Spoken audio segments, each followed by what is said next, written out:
नमस्कार दोस्तों, कैसे हैं आप सब। मैं हूं एस्ट्रोलॉजर मीनाक्षी और आज के इस वीडियो में बहुत बहुत स्वागत है आप सभी वृश्चिक राशि वाले जातकों का, यानी कि स्कॉर्पियो ज़ोडिएक का। दोस्तों, ये जो मार्च का महीना है ये बहुत महत्वपूर्ण रहेगा आप सभी वृश्चिक राशि वाले लोगों के लिए, क्योंकि मंगल ने 23 फरवरी को ही राशि परिवर्तन किया है। मंगल जो कि आपकी राशि के स्वामी हैं, वो आपके चौथे भाव में चले गए हैं, लेकिन यहाँ पर उन्होंने युति बनाई है राहु के साथ।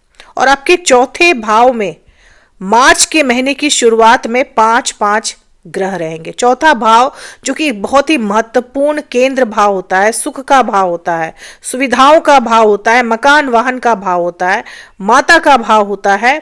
यहाँ पर 5 ग्रहों की युति रहेगी मार्च के शुरुआत में।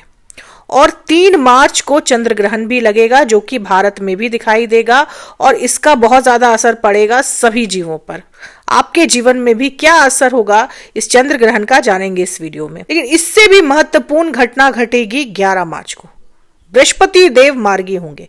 बृहस्पति जो कि आपकी राशि में अति योग कारक ग्रह है, आपके धन भाव के स्वामी हैं, आपके 5वें भाव के स्वामी हैं, आपके त्रिकोण भाव के स्वामी हैं, वो वक्री हो गए थे आपके 8वें भाव में। लेकिन 11 मार्च को बृहस्पति देव मार्गी हो जाएंगे। यहां से एक नई दिशा मिलेगी आपके जीवन को।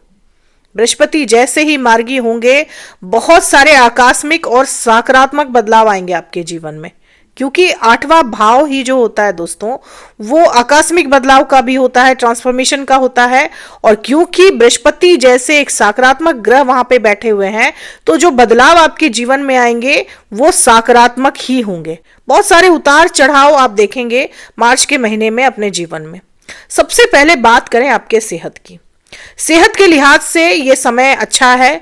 ऐसे तो मंगल और राहु की युति बन रही है चौथे भाव में, तो मानसिक शांति आपकी भंग रह सकती है, पारिवारिक झगड़ों में आप फंसे रह सकते हैं, लेकिन इसके बावजूद भी सेहत से जुड़ी कोई बड़ी समस्या आपको नहीं रहेगी। आपकी फिजिकल हेल्थ अच्छी रहेगी, लेकिन ब्लड प्रेशर हाई रह सकता है आपका, गुस्सा बहुत ज्यादा रह सकता है आप में, और पारिवारिक झगड़ों में आप अपनी मन की शांति जो है वो खो देंगे। मेंटल पीस आपकी नहीं रहेगी, क्योंकि मंगल राहु की स्थिति में जो सबसे बड़ा नुकसान और सबसे बड़ा प्रभाव देखने को मिलता है जीवन में, वो ये दोस्तों कि जो झगड़े जरूरी भी नहीं है, व्यक्ति उसी में फंसा रहता है।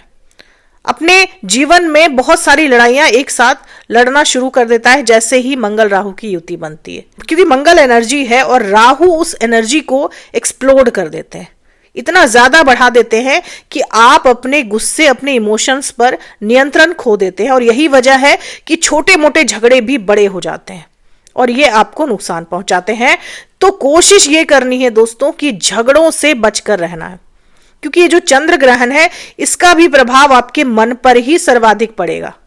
चंद्रमा मन के कारक हैं, और जब चंद्रमा को ग्रहण लगता है तो मन आपका परेशान रहता है, मन आतुर रहता है, बेचैन रहता है, एंजाइटी रहती है, आपको एनर्जी डिसबैलेंस हो जाती है, आपकी मेंटल एनर्जी जो है वो डिसबैलेंस हो जाती है। और यहां पर क्योंकि मार्स भी प्रभावित रहेंगे, तो आप में गुस्सा बहुत ज्यादा रहेगा, मानसिक शांति जो है वो आपकी भंग रह सकती, कंफ्यूजन रह सकती है, डिसीजन लेने में परेशानी हो सकती, क्या करूं ना करूं, इस तरह की चीजों में आप फंसे रह सकते हैं। जबकि परेशानियां उतनी बड़ी होंगी नहीं, जितनी बड़ी आपको लगेगी उतनी बड़ी परेशानी होगी नहीं, लेकिन हर परेशानी आपको बड़ी लगेगी।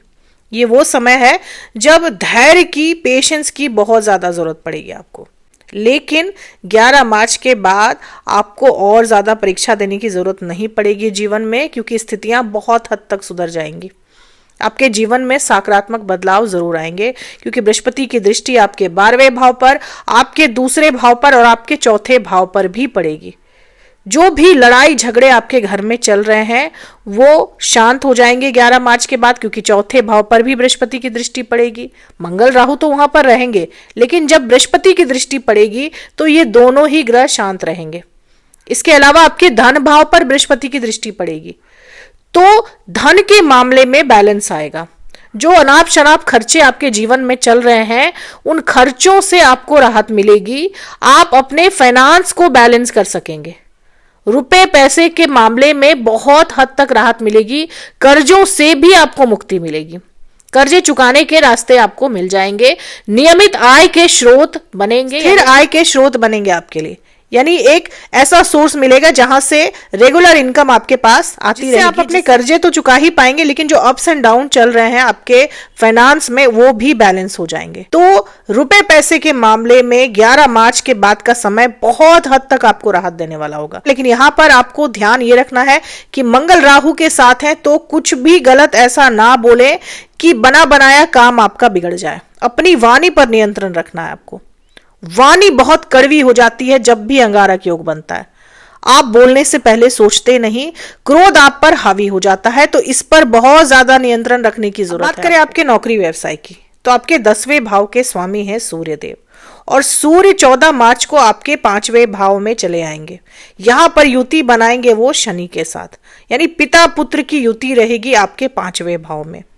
ये युति सरकारी नौकरी के लिए बहुत अच्छी मानी जाती है। अगर आप सरकारी नौकरी के लिए प्रयास कर रहे हैं या फिर आप सरकारी नौकरी कर रहे हैं, तो ये युति आपको बहुत अच्छे परिणाम दे सकती है। अगर आप सरकारी नौकरी कर रहे हैं तो आपको तरक्की मिल सकती है, बोनस मिल सकता है, उच्च पद मिल सकता है। और अगर आप किसी कंपटीशन की तैयारी कर रहे हैं, ऐसी कंपटीशन की तैयारी कर रहे हैं जो सरकारी नौकरी के लिए है, तो उसमें भी आपको सफलता मिल सकती है। लेकिन यहां पर आपको एक बात का ध्यान रखना है दोस्तों कि सूर्य और शनि की युति है, यहां पर डिसिप्लिन की जरूरत पड़ती है। एक डेली रूटीन, एक डिसिप्लिन मेंटेन करने की जरूरत पड़ेगी आपको। मेहनत करनी पड़ेगी, अपने ईगो को थोड़ा सा साइड रखना पड़ेगा, अपने अहम को थोड़ा सा साइड रखना पड़ेगा, क्योंकि सूर्य ईगो है और सूर्य और शनि की युति है। तो ईगो को साइड रखकर मेहनत करनी पड़ेगी आपको, लेकिन मेहनत का फल जरूर मिलता है। इस युति में मेहनत का फल कभी भी बेकार नहीं जाता, मेहनत का फल जरूर मिलता है और अच्छा मिलता है। मेहनत के बाद सफलता मिलती है। तो ये युति आपकी नौकरी के लिए बहुत अच्छी है, सरकारी नौकरी के लिए बहुत अच्छी है, सरकारी कामों के लिए भी ये युति अच्छी है। हालांकि आपको प्रयास थोड़ा सा ज्यादा करना पड़ेगा। अगर आप सरकार से जुड़कर काम करना चाह रहे हैं या फिर आप व्यापारी हैं, किसी सरकारी प्रोजेक्ट में काम करना चाह रहे हैं, तो ये युति आपको लाभ दिलवाएगी। आपको कोई सरकारी प्रोजेक्ट मिल सकता है, क्योंकि सूर्य शनि की युति में इसकी संभावना बढ़ जाती है। लेकिन आपको मेहनत ज्यादा करनी पड़ेगी, आपको भाग दौड़ ज्यादा करनी पड़ेगी। अब बात करें आपके वैवाहिक जीवन की, तो ऐसे तो वैवाहिक जीवन में प्रेम बना रहेगा, अट्रैक्शन भी बनी रहेगी, आप दोनों एक दूसरे के साथ बहुत खुश रहेंगे। लेकिन बीच बीच में आपके झगड़े होते रहेंगे, क्योंकि मंगल राहु की युति है, तो वैवाहिक जीवन को भी ये युति प्रभावित करेगी। झगड़े आपके हो सकते हैं और झगड़ों की वजह से मानसिक शांति भंग रह सकती है। हालांकि झगड़े के बाद आपको भी रियलाइज होगा और आपके स्पाउस को भी रियलाइज होगा कि गलती है, या फिर क्रोधवश ये झगड़े बढ़ जा रहे हैं, लेकिन झगड़े आप कंट्रोल नहीं कर पाएंगे। जब भी बृहस्पति 8वें भाव में होते हैं, तो बड़ों का आशीर्वाद लेना, बुजुर्गों का आशीर्वाद लेना काफी लाभदायक माना जाता है। आप अपने घर के भी बुजुर्गों से आशीर्वाद लेकर किसी काम को करने को जाते हैं, तो वो काम जरूर बनता है, आपको उसमें सफलता जरूर मिलती है। लव लाइफ की बात की जाए तो लव लाइफ में इस वक्त आपको समस्याएं देखने को मिल सकती हैं, क्योंकि सूर्य और शनि की युति आपके 5वें भाव में रहेगी। यहां पर भी ईगो की ही लड़ाई रहेगी। शुक्र भी रहेंगे, यहां पर उच्च के शुक्र रहेंगे, लेकिन यहां पर भी वही बात रहेगी दोस्तों कि प्रेम पर कहीं ना कहीं अहम भारी पड़ जाएगा। आपके साथी का व्यवहार आपके साथ थोड़ा सा रूखा हो सकता है। आप अपने रिश्ते में दबाव महसूस कर सकते हैं। आपको ऐसा लगेगा कि सामने वाला मुझे दबाने की कोशिश कर रहा है, और फिर आप उसी तरह का रिस्पॉन्स सामने वाले को भी देंगे, तो उनको भी ऐसा लग सकता है कि आप उन्हें दबाने की कोशिश कर रहे हैं। तो दोनों तरफ से रिश्ते में दबाव महसूस कर सकते हैं आप लोग। प्रेम जीवन में कहीं ना कहीं ईगो की लड़ाई रह सकती है, ईगो बैटल रह सकता है। विद्यार्थियों की बात की जाए तो विद्यार्थी अगर इस वक्त एक डिसिप्लिन रूटीन लाइफ मेंटेन कर लेते हैं, क्योंकि सूर्य भी है, शनि भी है 5वें भाव में, तो अगर आप एक डिसिप्लिन रूटीन लाइफ मेंटेन करते हैं, नियमित रूप से पढ़ाई करते हैं, रूटीन बनाकर पढ़ाई करते हैं, तो ये युति आपको बहुत बड़ी सफलता दे सकती है। सूर्य 5वें भाव में बहुत बड़ी सफलता दे सकते हैं, लेकिन मेहनत के बाद, जैसा मैंने पहले भी कहा, मेहनत बहुत करवाते हैं। सूर्य शनि की युति में मेहनत आपको ज्यादा करनी पड़ती है, लेकिन मेहनत के बाद सफलता की गारंटी होती है। सावधानी कहाँ रखनी है दोस्तों, क्योंकि मंगल राहु की युति है आपके 4थे भाव में और केतु आपके 10वें भाव में बैठे हुए हैं। ऑफिस पॉलिटिक्स का हिस्सा बिल्कुल भी ना बने। ऑफिस में अगर कोई चाहे भी कि आप ऑफिस पॉलिटिक्स का हिस्सा बन जाए, तो बिल्कुल भी ना बने, नहीं तो लोग आप ही का इस्तेमाल करके आपको ही फंसा देंगे। इस तरह की स्थिति बन जाती है जब मंगल राहु की युति होती है। तो स्थान परिवर्तन के भी योग बन रहे हैं दोस्तों, आपके ट्रांसफर के भी योग बन रहे हैं, क्योंकि केतु आपके 10वें भाव में है, तो ट्रांसफर के योग यहाँ पर बन रहे हैं। इसके अलावा आपको इस वक्त बड़े कर्ज लेने से भी बचना चाहिए, बेफजूल के कर्ज ना ले। मंगल राहु की युति है तो फालतू के कामों के लिए कर्ज ना ले, अगर बहुत जरूरी है तभी कर्ज ले, नहीं तो ये युति कहीं ना कहीं आपको कर्ज के बोझ तले दबा सकती है। तो ऐसे ही कर्जे लें जो बहुत जरूरी है।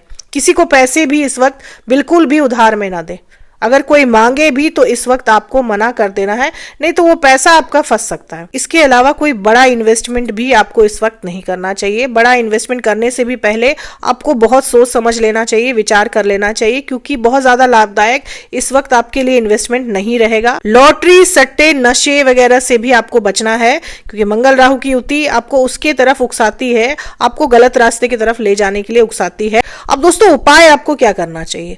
जब भी मंगल राहु की युति बने तो रक्तदान जरूर करें।